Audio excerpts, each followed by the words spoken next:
Today we're talking about the typical property buying life cycle through the lens of a financial advisor. Welcome to Your First Home Buyer Guide, the podcast for first home buyers who want to get it right. I'm Meighan and that was Veronica. We're both buyer's agents and probably old enough to be your mums. But that's a good thing because between us we've got over 40 years experience and we are going to share with you bucket loads of stories about avoidable mistakes. Together, we're going to make sure that you get unbiased and real information that you can rely on so you can get where you want to be without missing a step. Now, we've got loads of great tips for you in this episode, and if you'd like more useful tools, head over to the website homebuyeracademy.com.au. There you'll find free checklists so you can download a free mini course on how to price a property and our Where to Buy a workshop for only $39. Priceless stuff, really. Bargain. But before we get into the interesting stuff in this week's episode, here's the boring bit, the disclaimer. You of course know that nothing in this podcast is to be taken as personal advice. We always recommend getting the advice of an expert in their field of expertise. Now, we've done our very best to ensure that the content is correct at the time of recording, but things change. So check with the relevant government authority or your advisors to get the most up-to-date information.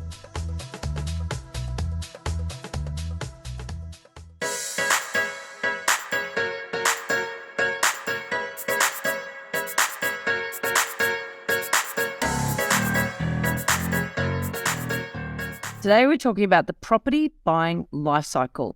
Now, before you tune out, stick with us because just because you're a first home buyer now, it doesn't mean that you may not go on to buy other properties as part of your overall wealth creation strategy, but also just as you move through life and upgrade.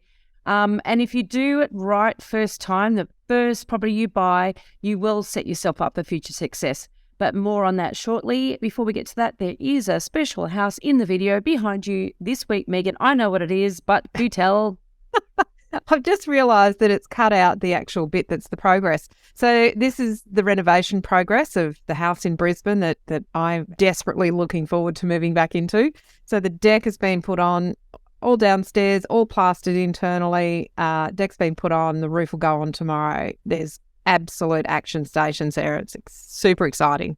And I've been away for 10 days, so you can imagine the progress that happened in that time.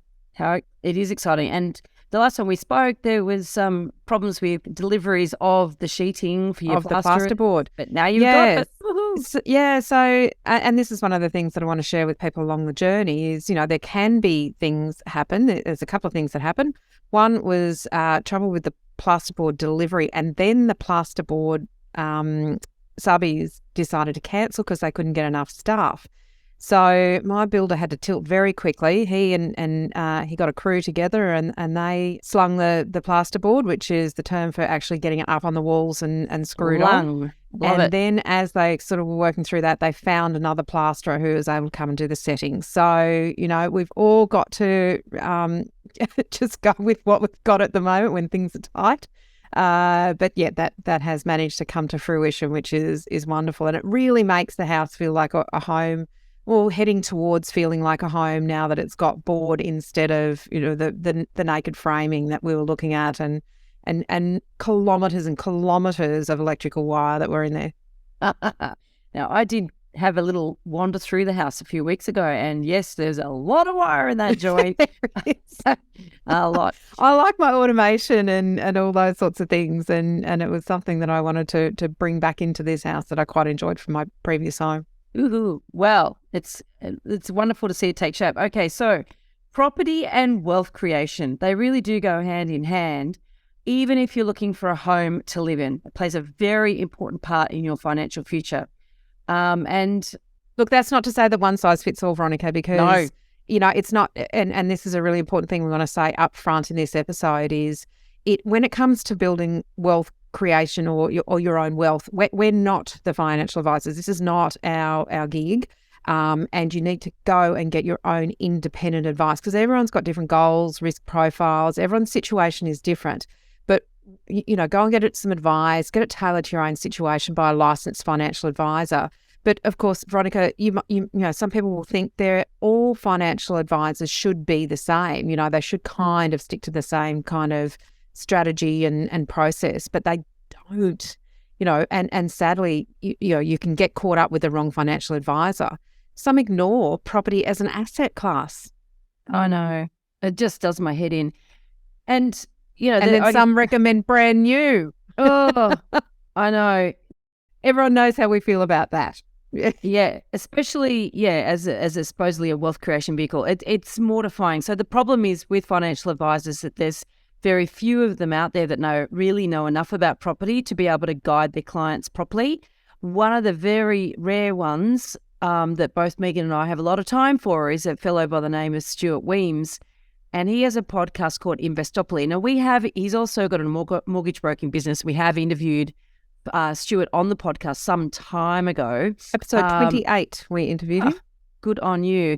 But I listen to his podcast, Investopoly, regularly. He just does these short, they're usually about 15 minutes, and they explain a lot of really interesting and very, very practical sort of financial strategies, and explains things and talks about what's happening in the share market, et cetera, et cetera. So if you're interested in anything beyond property, that is a really great place to start.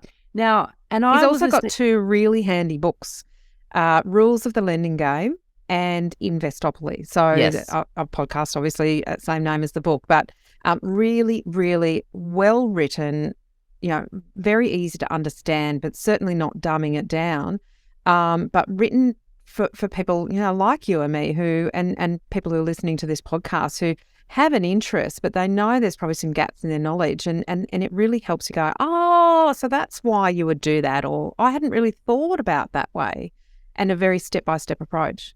Now, he has a weekly podcast, as I mentioned, and in one of his recent episodes, he talked about the typical life cycle of an investor, and he's quite holistic in the way he looks at things, so he's talking about home ownership in that as well, because like us, he looks at your choice around your home as having investment characteristics, shall we say, in the sense that if you buy a good asset, it will go up in value over time, more than a bad asset. So there's choices to be made there in terms of what you choose to buy and the implications the longer you own that property. And obviously, as you go to upgrade, these things really come into play, right? And the other thing too is that, potentially if you're going to become a property investor, then obviously understanding about the quality of an asset is really important there too. And there's obviously tax incentives to own your own home. So there's lots of reasons why ignoring your own home and not thinking of it as an investment is sort of leaving out some pretty important considerations. But of course, we know you want to buy a home to live in. Right? We know that you want to buy a home because you want to get into home ownership, because you're probably fully aware of the benefits of owning your own home. And so what we want to do, though, was helping you think about the long term, helping you think about what you're buying now is going to set you up for lots of things in the future. And you've probably got no idea about your different incomes and the ways in which your income's going to be impacted if you have kids and all these different things that can happen in life. And that's where this episode that I was listening to of Stuart's was so, I thought, fascinating, because it really does put into context the different stages of life and I guess our attitude and our approach to buying property. And so that's why we wanted to add to this episode of his. We will put the link in the show notes to it, but we wanted to add to it by really fleshing out some of the property related aspects. Yeah, and in the course, in your first home buyer guide, we do talk about the different life phases, and they align very similarly to how Stuart has outlined it from a financial perspective, from planning for your future. And that's what we really like about it. So we had a chat, and with his blessing, we're going to work through his phases and overlay property selection tips to match each stage of the life cycle. So that's where it gets really exciting, because not every first home buyer is 20-something. In fact, the average age of first home buyers in Australia has gone up to 36. So we want to make sure that even if you're in a different phase, it's not too late. It's actually just making sure that you get that selection right for the phase that you're in and how long you've got left in your runway to build your wealth towards retirement. So again, not financial planning advice. We're looking at things through the property lens on this one, but adding to Stuart's podcast, which was really good to listen to. So Stuart begins on touching on why the financial planning process will help you understand what to do with your money over the long term. That's really what it's about. And he always has his eye on the ball when it comes to having a focus on investment fundamentals. Now, that's not breaking things down to an asset selection sort of level, that's really, what we teach you about selecting an asset, how to assess it, what areas, those sorts of things. But it's that big picture focus. So what he talks about is typically phase one begins sort of your first job, the end of university. This is when he recommends mastering cash flow management. And I love that, because if we'd all got that right when we first left uni and had our first jobs and so forth, Veronica, we'd be sitting in a vastly different place than we are now. Probably less handbags and shoes, but more investments perhaps.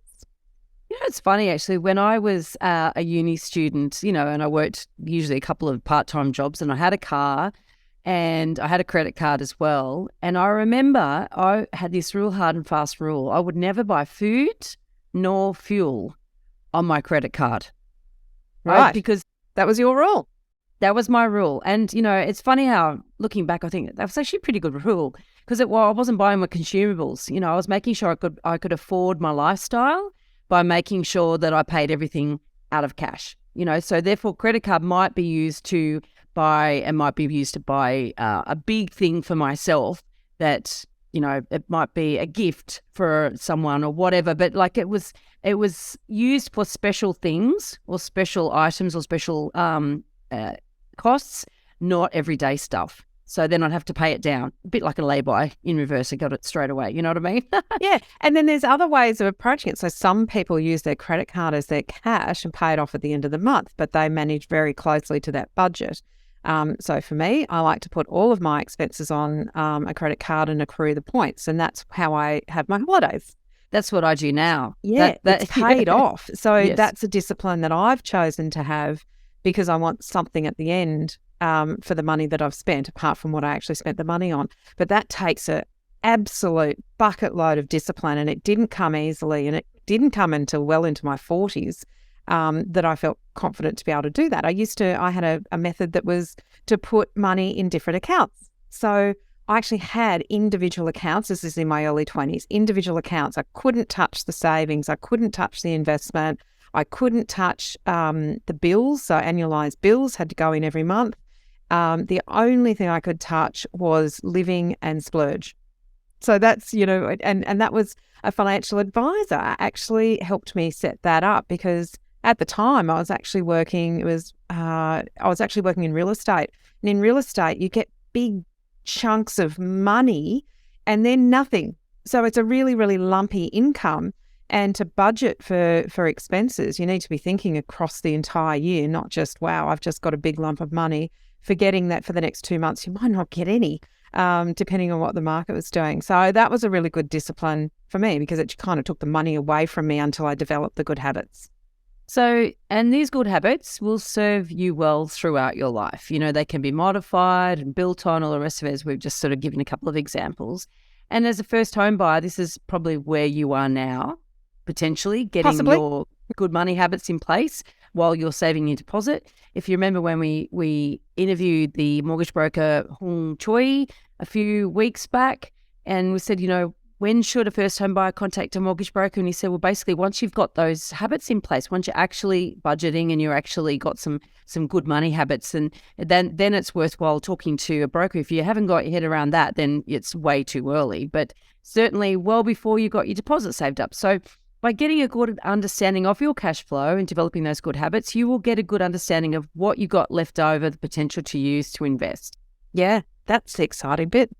And one of the things, and one of the reasons that property as an investment tool is so powerful, particularly the longer your runway, the longer you're in the market for, is the ability to what's called gearing or leverage. And what that means is that you're borrowing a big chunk of what you're going to be spending on that property. And because you're able to borrow that money, then you're able to invest a hell of a lot more money, or you're able to purchase with a hell of a lot more money than you would if you had to save up every dollar. Whereas if you were going to invest in shares, I mean, yes, you can borrow to invest in shares, but nowhere near you can't get anywhere near 90% for shares.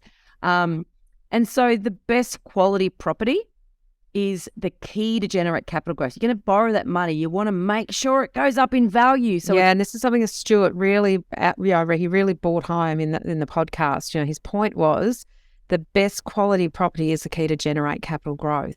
And for you and I, that's just, singing from the same hymn book. That's just gold to hear somebody who is a financial advisor talking about quality being key. And we're not talking, we're not talking about blue chip suburbs. We're not talking about expensive. We're talking about quality at any price range in the market, but making sure you're focusing on the good investment fundamentals of this home that you're going to buy to start you on the ladder.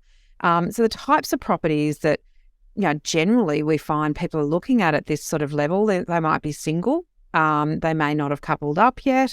They may be in a couple. So generally they're probably thinking small and thinking affordable and thinking least amount of borrowing possible. But, as we talk about in your first home buyer guide, that isn't necessarily the best thing to get you on the ladder or for your long-term future and your wealth accumulation.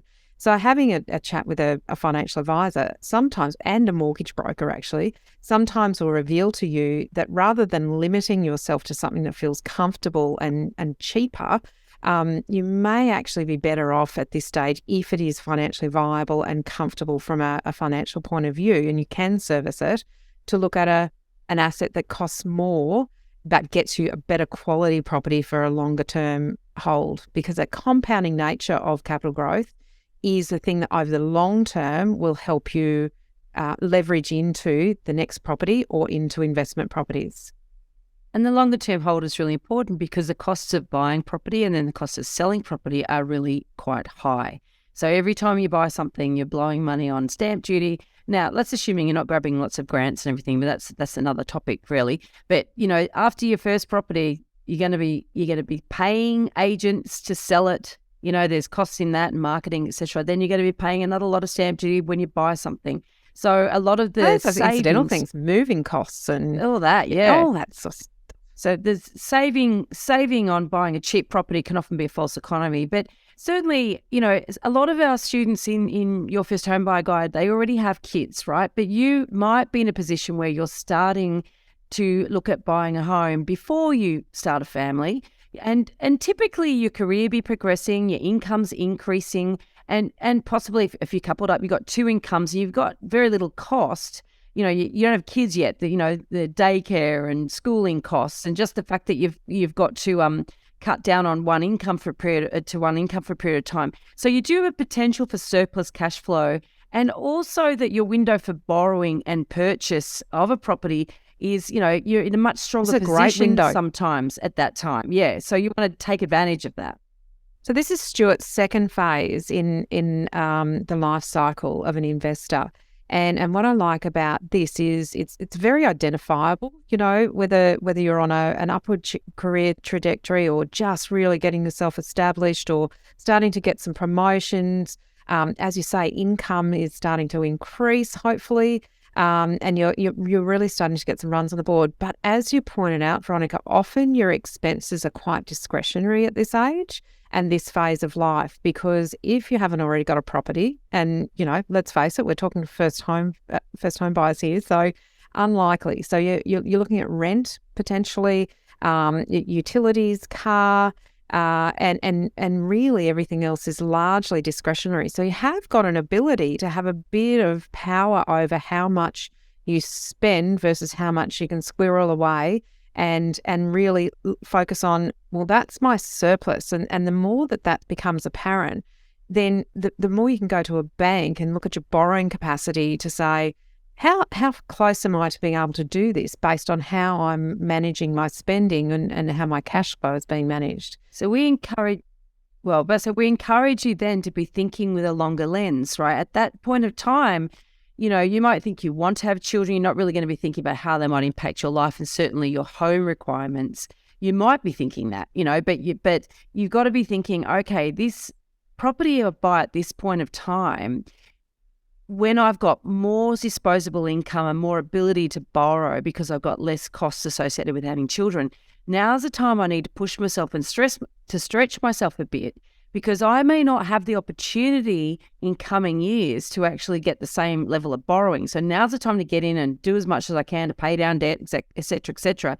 So it's a way of thinking, which is a bit hard to think about when you're having fun.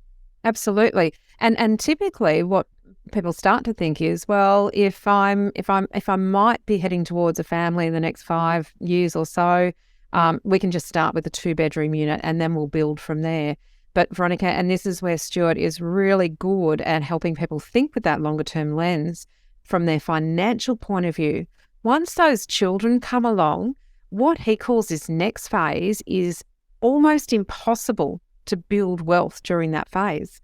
So it's when the children are young and there's a great increase in expense. They are very expensive, those little things. Love them. I've got 2 boys. Love them dearly. But gee, they cost a lot of money when they're little. They cost money in a different way now. But, everything is increased in expense during that period. But at the same time, often there's a decrease in income. And you touched on this earlier. And that's where one or both parents choose to take some time out of the workforce to be the primary caregiver. Or if both parents are working, then there is this extraordinary expense called childcare. And, you think private school fees are expensive? As Stuart points out, sometimes if you add up those childcare centre fees, they can actually come very close to being as much as private school will be. So it's a really, really expensive time. It's often where there's not a huge amount of disposable income. Honestly, your brain's probably frazzled a little bit as you're going through these early childhood years. And it's as Stuart points out, it's a struggle to actually build wealth. Now, what he suggests during this phase is to acknowledge it, to just go, okay, we are not going to be in a position for a few years until the kids get to school to build our wealth. But what we can do is we can manage as best that we can our income and our outgoings with a view to being ready when everything gets to the next phase. So often when we talk about which property suits, and we're talking about how you sort of match and tips around property in relation to this life cycle, often this is just status quo. It's not adding another property. It's not upgrading. You're not generally going to be looked at positively by the banks from a borrowing capacity point of view or from a risk point of view, either while you're pregnant or young children, because of the fluctuation in income that can happen and the increase in expenses. So this is just kind of a ride through it and be ready for the next phase. So the thing here is, if you have bought a property beforehand, this is why it's important to think about what you're going to need during this phase, because you're probably going to be stuck there, right? And you won't be renovating it. You're just going to be stuck there living in it. And if you haven't bought one, this is going to be a period of time where you're probably still going to be renting while you get through this period, and then you can start to actually build up your income and decrease your expenses again. And the thing that where Stuart comes into this is that he will talk about other ways to still invest, right? But you're not going to be borrowing huge amounts of money, and you're not going to be making huge mortgage commitments. But there are ways that you can continue that discipline we were talking about earlier, those good money habits, and actually have a regular investment habit or savings plan or whatever it is that you implement and keep going through this period. But with the recognition, you're not going to be throwing huge amounts of money at it. But it's a good way to keep just something still, ticking away every month, putting something aside. Because when your kids get to school, interestingly enough, a lot of those costs will dissipate, right? For starters, if they go to public school, it's almost free. And I say almost because you've got to buy uniforms and stuff. And uniforms and sports and all those sorts of things. But it is vastly different to the childcare days. Well, that's exactly right. And even the cost of childcare with after school care and all that sort of stuff. I mean, and perhaps you then return to part-time work, or perhaps then just you continue with full-time work with a lower cost of childcare. So you can see how, and also if your career, maybe you put it on hold a little bit while the kids are little and just working part-time, and potentially then you're ready for promotion or whatever it is, you can see how things open up a little bit and there's some more freedom and ability to increase your income during this period. And that's obviously going to set you up to be thinking, okay, is it now the time to buy a property if you haven't already got one? Or is now the time to upgrade? I know a lot of people do upgrade when their kids hit primary school. It's a real point in our buyer's agency businesses. I'm sure you've got the same experience, Meighan, the amount of people that when the kid, the last child gets into kindy, that is a trigger point for a lot of people to upgrade their homes. Absolutely. Yeah. Because things start to the house feels a lot fuller when the kids get a little bit bigger. Oh, yes. But their needs change as well. And this is, that long-term lens is quite important, because if you'd bought that 2-bedroom apartment but could have bought with a bit of a stretch a 3-bedroom house or a 2-bedroom house, and you're looking to do this change during the pre-kids at school, you're probably not going to. But then if you make the change or the upgrade at the wrong time, then you might not have that property, might not have the right property or chosen the right property to get you through the teenage years, which is the private school fees period. We're going to get to that in a minute if you go down the path of having private school fees, because that can significantly impact your borrowing capacity as well. So understanding, as a first home buyer, you're probably shaking your head going, why do I need to know this? It's because depending on where you are in the life cycle, you might have to make different decisions if you've got a change coming up than you would if you were, further down the track or earlier. And we talk about that, don't we? It's as you get later in life, you have to choose different properties that will perform differently and give you different risk profile at that point versus someone who's got a really long runway that might have started much earlier in life. Now, of course, if you don't have kids, this is all easy for you. You have to worry about this stuff. But if you do have kids, about 25% of the population don't. I think it's a stat that I heard Stuart say in the podcast. It's good for the environment not having kids.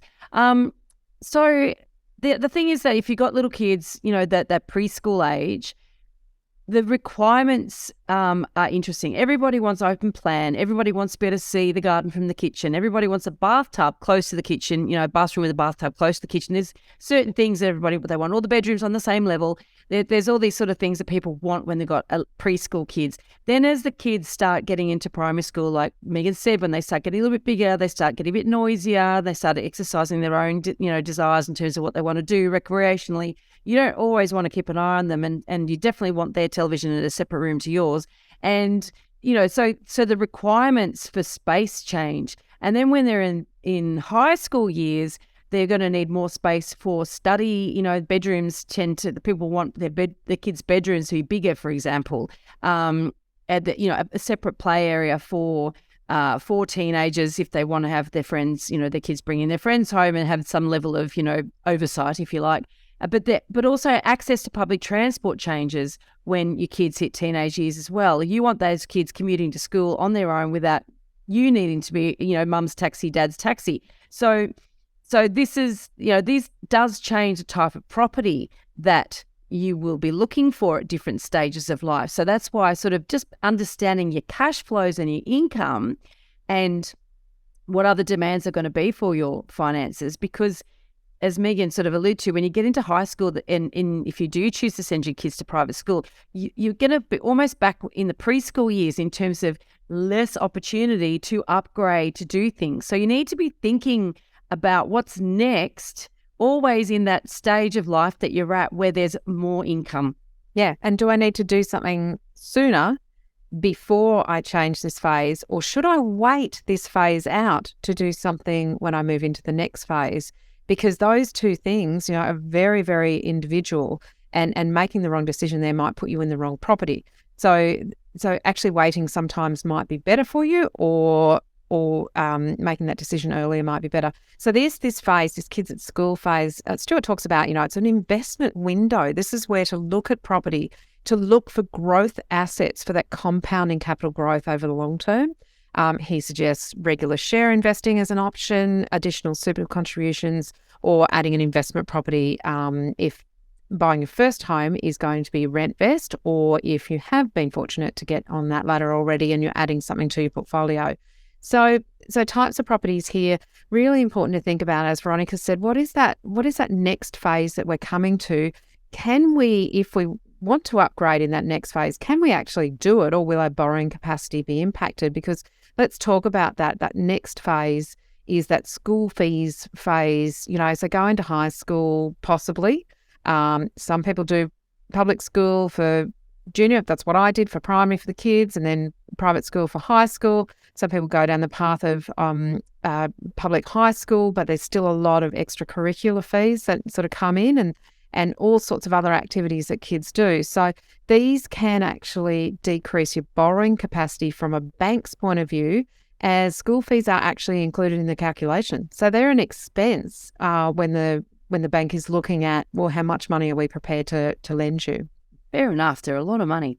But I think too, the one thing in Stuart's podcast, he does talk about those other investment opportunities. And one of the things that I like about Stuart, as we mentioned, he's a financial planner who obviously is across all of those other things that you can invest in. And he has a really good healthy respect for what represents a good quality property as an investment.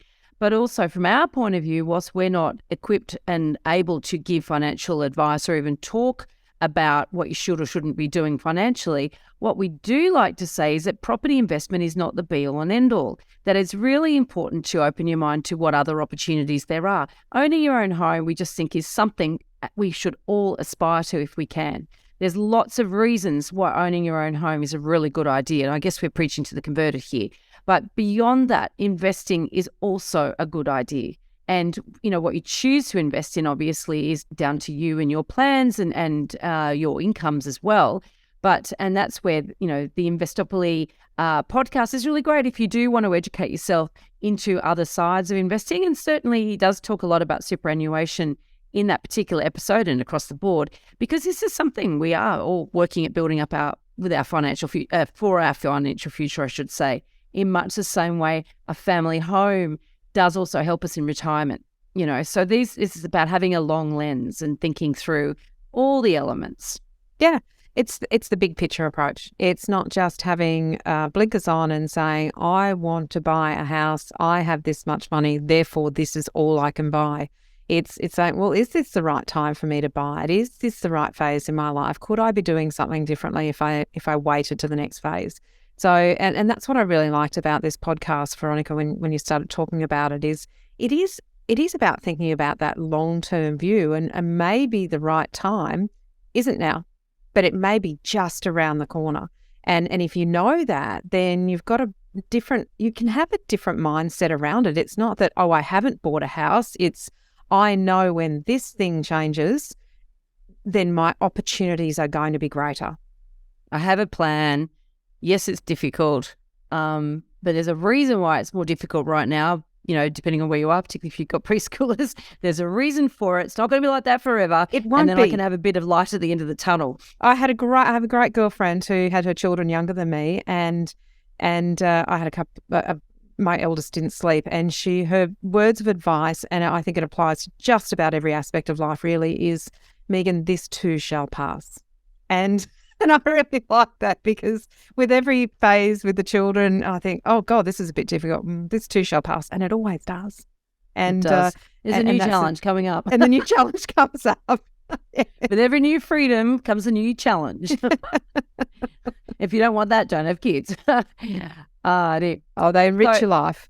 They do. But as you get a bit older, right, you sort of get into your 50s or late 40s, 50s, you are looking at a situation of improved cash flow. And obviously you would have hoped to have built up some equity in your home by then as well. So you're no longer looking at borrowing 90% of what a property is worth. You're consolidating, you're starting to reduce debt, and you're looking about cash flow into other investments that you're not borrowing for, such as, super or shares, and selling. You might start to think about selling down assets to reduce debt, if necessary. I mean, this is just some of the things that you might be considering. But you don't want to do that without really thinking about it, because you'll miss out on that long-term compound capital growth if you sell. So it is a really important time to get external advice from a really good advisor. Well, it's funny because, I mean, of course, when you're younger, you think people in their 50s are really old. Now, I confess, and I am in there. And I was laughing with my girlfriend about this, and it's like, how long do you think before you're old? Oh, a good 20 years, So when we're in our 70s, we're probably thinking the same thing. We thought we were old in our 70s, we would have been old. But the point I'm trying to make here is that we've still got a runway to invest in. We've still got a runway because I don't intend to retire the minute I can, well, some people do, so it's all about individual plans and individual requirements. I have no intention of doing that because I enjoy what I do. So therefore, I have a runway to continue investing and continue borrowing to invest because of that, let's say maybe 15 years. Yeah. But on the other hand, if you do want to slow that down and you don't want to have an external source of income, then you have to have some sort of self-generated source of income. And that's really what this is about, is understanding how do you generate this once you choose not to be working anymore, or it's forced upon you if there's a mandatory retirement age in the industry that you're in. But this is also the real benefit of having an investor's mindset early on, because as you know, the good decisions you made when you were younger are what's going to give you these alternatives and options when you're older. Yeah. So I guess if in this phase, and we have had students who have been in this phase of life who haven't had the ability to purchase a property before their late 40s to 50s. So first home buyers can be in their 20s and in their 50s. And I think we even had one 60s possibly who was looking to get into the market as well. The type of property that you're going to choose here is going to be really quite different because you've got a short runway to work with. And if it's a home, you may not look at this with an investment lens. You may look at this just with a lifestyle lens.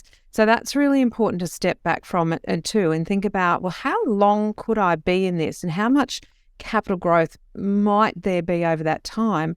Am I better off at this stage having a think about whether it is, the apartment at the beach that gives me the lifestyle that I've earned over a period of time as long as I can afford it, as opposed to something that puts you somewhere that might give you better capital growth. Now, Veronica, that's a controversial thing to say because it does fly in the face of a lot of what we say, but it is an important thing to step back and say, well, if I'm at this phase in my life, what is it that I want out of this property?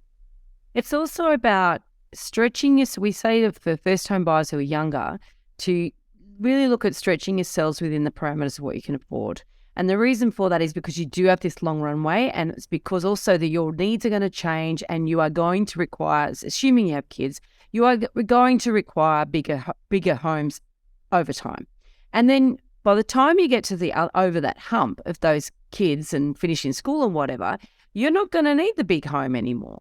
So when you go, if for first home buyers who are buying in their 50s, you would be potentially looking at a smaller home that you know that you can pay down a lot faster, so that when you do get to retirement, given that you don't have that same length of runway, you might have 15 or 20 years instead of 40 years, big difference. So over that period of time, you really want to aim to pay it down because so you don't enter retirement with debt. So that might be a deliberate decision to go smaller for that reason. Or it might be that you do go a bit higher, a bit bigger and a bit more expensive, knowing that you're going to be selling it down and downsizing. And so you've got to plan for when you do that so that that's how you get out of the debt situation. So how you approach this is going to be very dependent on what your overall plans are and what your requirements are, I guess, in a property now as well. If you've gone and had kids late, like, I confessed before I'm in my 50s, and I also have a 16-year-old daughter. So,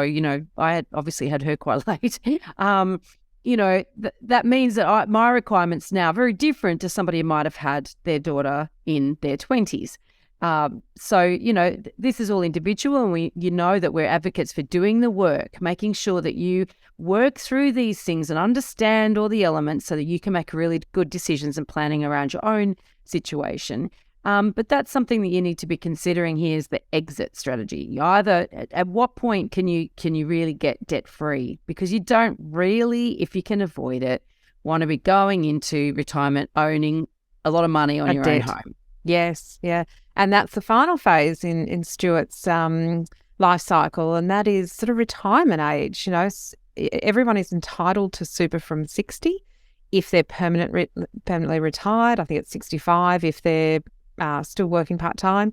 The super fund that you draw your pension from might be the first phase of retirement, but it may not be sufficient to last the distance.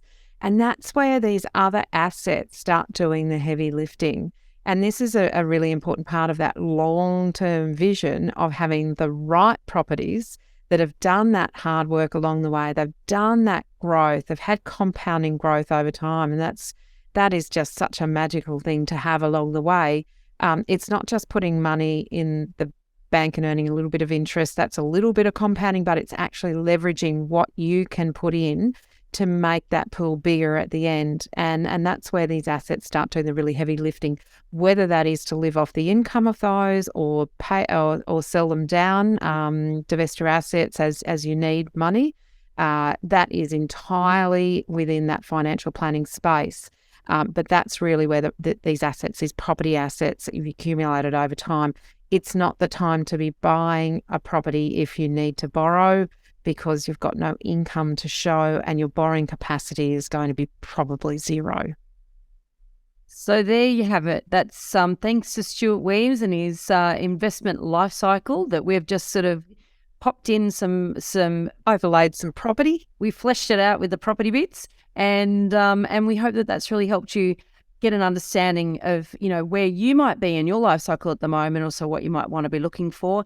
And just a little reminder that for members of your First Home Buyer Guide, when I say members, that's people who have purchased the course, learning how to buy a property step by step, right? There's so many pitfalls.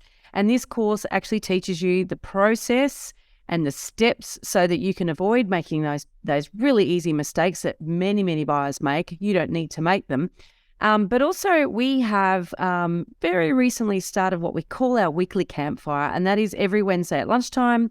We are online live to answer your questions live. So for people who want to do the program and do the course, who then also want us to be able to help and guide them or guide you through your property purchasing journey as you're out looking at properties, as you've got questions when you're dealing with agents, as you're preparing to make offers, as you uncovers some hurdles in due diligence, you don't quite know what to do next, we're there. And so this is a new thing that we've started. It's a bit exciting. And so hopefully we can start to see more of you and help more of you along your property journey. Come along every Wednesday at 1:00 and pick our brains.